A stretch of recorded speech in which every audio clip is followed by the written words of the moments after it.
Welcome to the Making of Me podcast, where we explore the stories of resilience, growth, and transformation from people who have faced extraordinary challenge and come out stronger. Today's guest is Michael Morgan, a retired 30 years of police officer and a veteran who has overcome PTSD and trauma through plant-based psychedelic medicine. Now dedicate his life to helping others,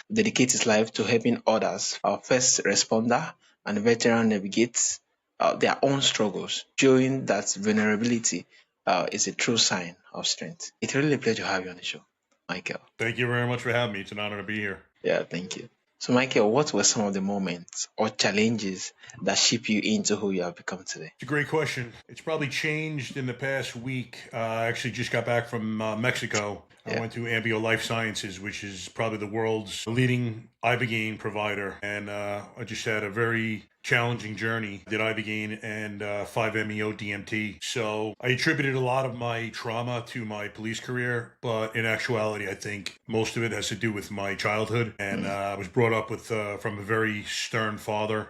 We were never close. He was probably the most hypercritical man I've ever met in my life, and I experienced a lot of pain as a child. I learned to normalize it. And Mm. I think that's what got me into policing, because I wanted to protect others, because I felt like I was not protected as a child. Yeah, that was really a whole lot. So, Michael, how did plant-based or psychedelic medicine help you process trauma and find clarity? Great question. When I first heard about it, I dismissed it. I thought it was hocus Yeah. pocus. And I had heard stories from special force operators in the military coming back, broken men, self-professed broken men, and then they were talking about their healing journeys using psychedelics. So I had occasion to be watching another podcast one day. It's called the Sean Ryan podcast here in the U.S. And he was speaking to a Navy SEAL, and he was recounting a story of his best friend being killed in Afghanistan. Insurgents had shot down a helicopter and killed all 38 aboard, including 17 Navy SEAls. It was the largest loss of life ever. And as he told the story, I began to cry. And I simultaneously began thinking about a call that I had buried. Literally the one call in my 30-year career that I started to cry, but I stopped myself because men don't cry. It involved a 2-year-old girl found floating in a pool. And as he told the story and I thought about this girl, I began weeping like a baby. And I'm not a guy who cries. I cried 4 times in my adult life. And each time is when I lost one of my dogs. Short of that, I didn't really feel too much, to be honest with you, Arrow. And once that happened, I realized I needed help. So I started paying attention and felt psychedelics calling me. So I journeyed with ayahuasca for the first time about 2 years ago, and it just allowed me to feel again. It allowed me to see things I never saw before. It allowed me to see things that I've always seen my whole life from a different perspective. I don't know, it just kind of gave me the grace and vulnerability to cry, ask for all this pain to be taken away. And as I went through that journey, one by one, everything I asked for was granted to me. It was probably the biggest miracle I've ever experienced in my life. Wow, that was really amazing. The fact that, yeah, me more like I've been growing up as a child of be by his stepfather, or yeah, who is not actually present. It's really a whole lot. Having to serve in the police for 30 years and a whole lot of us saying that even while those things were going on, you've been taught that men don't cry.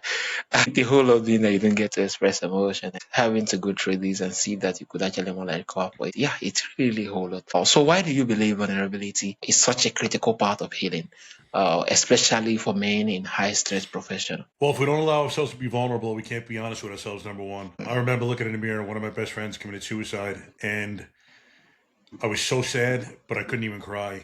I was trying to make myself cry, and I could not do it. And I remember looking in the mirror and asking God, or telling him, like, asking him why I'm broken. I couldn't feel anything, to be honest with you. I tell people I could be at the scene of a triple homicide or a lost dog call, and I would feel the same, essentially nothing. That's not to say I didn't have a personality, but as far as feelings, I just taught myself as a young child, in order to protect myself from the pain of my father, not to feel. So I calloused up. And then I went into this profession, this warrior profession, so to speak. And it's good in the profession, maybe, but it's not good for the rest of your life. It's not good for relationships, any relationship, whether it's friends, family, girlfriend, lover, whatever the case may be. So I realized through the magic of psychedelics that being vulnerable allows you to experience emotion. And I hadn't allowed myself to experience emotion. And I always thought it was weakness, to be honest with you. Yeah. That's what we're taught as little boys. Yeah. And you just carry it into this profession. I realize now I began lifting weights to get big and strong because I didn't want anyone to be able to hurt me. And then I began becoming a proficient fighter because I didn't want anyone to be able to hurt me. And you don't realize that you're not stopping the mental pain. You Mm. know, you could still be hurt. And I think it's important to allow, like, now I could feel again.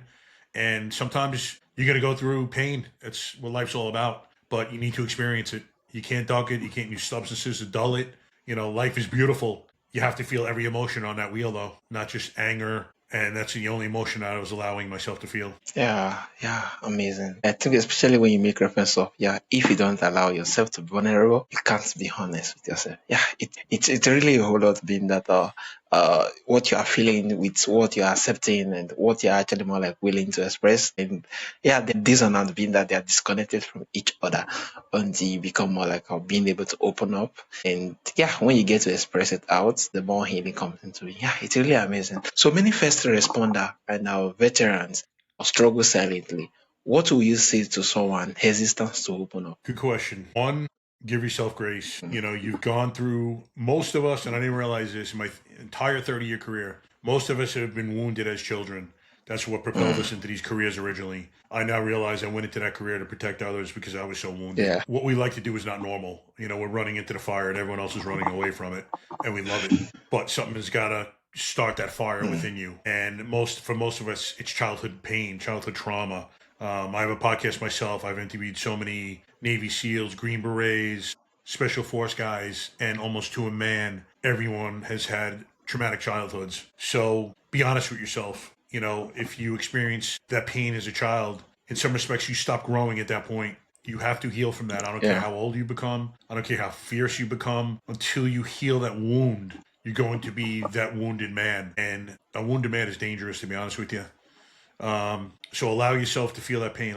Give yourself grace. Know that you're not alone. We all think we're Mm. alone as we're going through these journeys, man, especially with all this pain. And then realize that a lot of us think everyone else has got life figured out. No one has got life figured out, man. We're all kind of, you know, just running by the seat of our pants, trying to figure it out as we go Yeah. along. And that's fine. You know, that's fine. It's okay to not be okay. Yeah. Amazing. Amazing. Thank you so much for sharing. I think it's really brother very reassuring being that going through childhood can be a whole lot of injuries in there. And yeah, we must allow ourselves to be healed.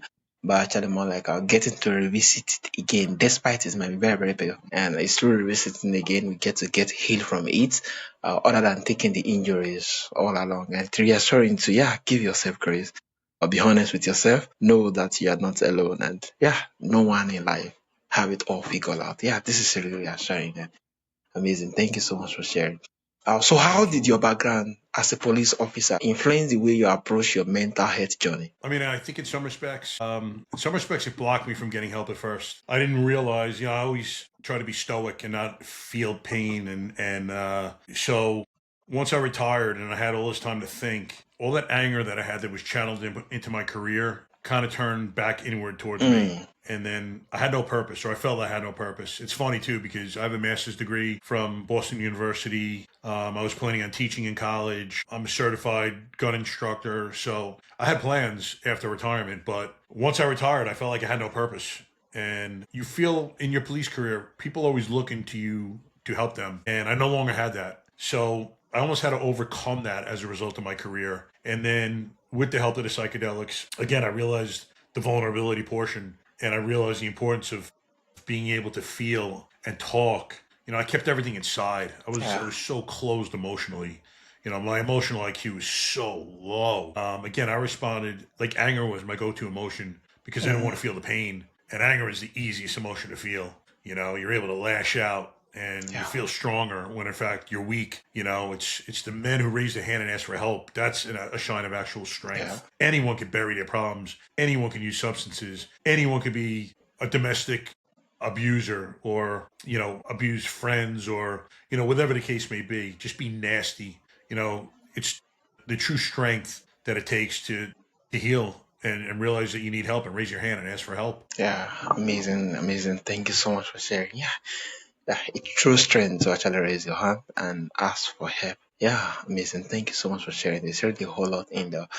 So, what are some misconceptions people have about mental health or for first responder and military personnel? I think people think it's weakness when you ask for help, and Yeah, they don't realize that all of us experience trauma. So it's not just first responders and yeah, military veterans that have a patent on trauma. Everyone in life goes through trauma. yeah, I don't want to say every day, but it's a part of life. You can't duck trauma. You know, the need to be honest with yourself about how you're feeling and the fact that it's not weakness. You know, if I was to raise my hand, if I was physically injured and I went and got surgery, no one would bat an eyelash, and I wouldn't yeah, think about it. But when I raise my hand and ask for mental help, well, that's a different story. People looking at you sideways, like, what's wrong with this guy? You know, when in your mind you're thinking, why am I so weak? I remember I was talking to a Navy SEAL and we were talking about PTSD, and both of us mistakenly in our careers thought that only the weak felt or suffered from PTSD. And then as we gone on in our careers, we realized it wasn't only the weak. You know, these are human emotions. These are normal reactions to the abnormal things that you were seeing and feeling on a daily basis. You know, we're just in the middle of death and destruction. Like for 30 years, have seen the worst things that human beings can do to each other and to mm, children. And man, it is sometimes it's catastrophic, and you don't talk about it. And that is the number one thing you need to do is just talk to someone that cares, because just seeing trauma doesn't heap it on you. It's when you don't process it and you bury it that problems arise. You know, if you yeah, see things and you're able to talk it out and process, and it doesn't have to be with a professional.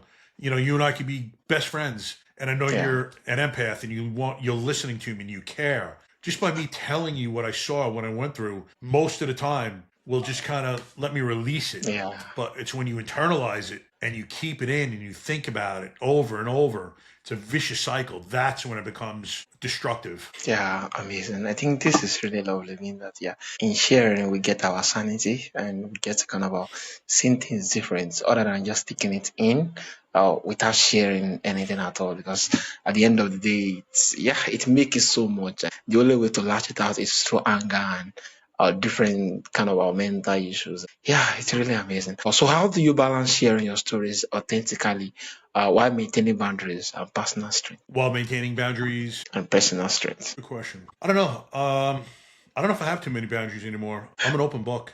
I talk about everything because men need to hear from Yeah. other strong men that it is strength in talking about everything. I talk about I just gone through that ibogaine journey that I told you about, and I experienced the most profound sadness in my life after I took ibogaine. So for those next 2 days, I cried more than I probably cried my entire life, and I'm still emotionally raw. So I haven't started talking about it on Instagram or anything like that. But once I feel up to it, I'm going to tell everyone everything. You know, I want these men to, and women, it's not just men. I want them to hear about my journey. I want them to hear what I went through, what I experienced. I was actually afraid that that was going to be the way I left. I was in Tijuana, Mexico, and I was afraid that that was going to be the way I was going to leave Mexico. And man, I was so afraid. I'm like telling myself, I cannot leave like this. How am I supposed to go back to my wife like this? I've never had suicidal ideology, and I don't want to say I was thinking about killing myself, but I'm like, if I have to live with this pain, I don't know if I can. And then I Mm, experienced the beauty of 5-MeO DMT, which is another psychedelic. And I felt like I was talking to God, and I asked him to take all this pain away. mm, He did. mm. I released it all. I forgave my family for everything they've done. My father. There's no love there. I don't want to say there's love for my father, but there's no Yeah. hatred either. There's no love for my sister. She did some evil things in turning my mom against me, but there's no hatred there. Like I just released it, Yeah. and I've never felt such a peaceful bliss in my life. Like I feel so peaceful right now. I'm still emotional. I've been crying now Mm, since last Friday. But now it's a happy cry, to be honest with you. I just feel at peace. I can't even describe it any more than that. Like I've never felt this bliss in my entire life that I feel now. And I wasn't sure what my path was kind of playing out. And now it's become more clear to me what I need to do. I actually want to become a psychedelic integration coach to help. I call myself a meathead, muscles and tattoos, yeah. but there's meatheads that they will only identify with another meathead. You know, they're not going to identify with a clinician. They're not going to identify with, a little girl talking about, I don't mean a little girl, but a 110-pound woman sitting on a stage. You're going to identify with me. Just like it happened with me when I was watching a podcast when a Navy SEAL was Yeah. talking. You know, a warrior is going to identify with another warrior. And I Yeah. just want to be my most honest and vulnerable self to these guys and show them that that's strength and they can be happy too, because there is so much pain that these men and women are experiencing. Yeah, amazing, amazing. Thank you so much for actually sharing. So looking back now, what would be your advice to men, especially men who have this notion that, yeah, men don't feel emotion, men don't cry, men don't express their weakness? What will be your final words to them, man? Especially those who have a whole lot of mental stuff they're unwilling to share, and yeah. I would say no matter what uniform you wear and whether or not you wear a uniform, you're a human being and you're Mm, supposed to feel all the emotions on that emotion wheel. And don't buy into that notion that crying is weakness, feeling emotion is weakness. You know, again, give yourself grace. We're imperfect beings. You're going to go through life, you're going to make mistakes. That's fine. Get up, dust yourself off, and keep going. Don't ever stop. Don't think of that suicide option because it's a permanent solution for a temporary problem. If you want that help, it's out there. Raise your hand. There are so many people out there that will help you. yeah. I was talking to a buddy of mine today whose brother killed himself. He was a former police officer. Good. And I said, Frank, if your brother would have just experienced what I experienced last week, I promise you he would have been here. He would have healed himself, but he didn't get to do that. And he took that permanent solution and he left those children with that pain. The pain he was feeling is now transferred onto them for the rest of their lives. Yeah. Don't do that to your family. Thank you so much. Yeah. Yeah. And now, so lastly, looking back, what is the most important lessons you have learned about resilience, vulnerability, and personal growth? I've learned that life is beautiful. There are parts of it that are going to be the most visceral pain you've ever experienced, and that's fine.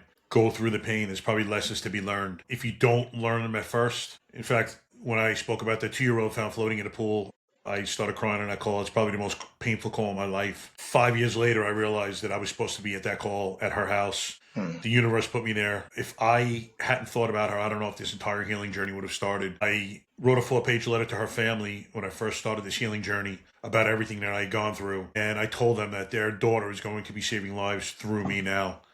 So life is not going to be all highs and life is not going to be all lows. Just ride the lows out to experience the highs. And if we didn't experience lows, you wouldn't appreciate the highs as much. You know, it's like being rich. If everything has been given to you all life and you don't experience failure, like how are you going to recover when you do? Just know that it is a beautiful experience. And no matter what you've gone through, you can heal from.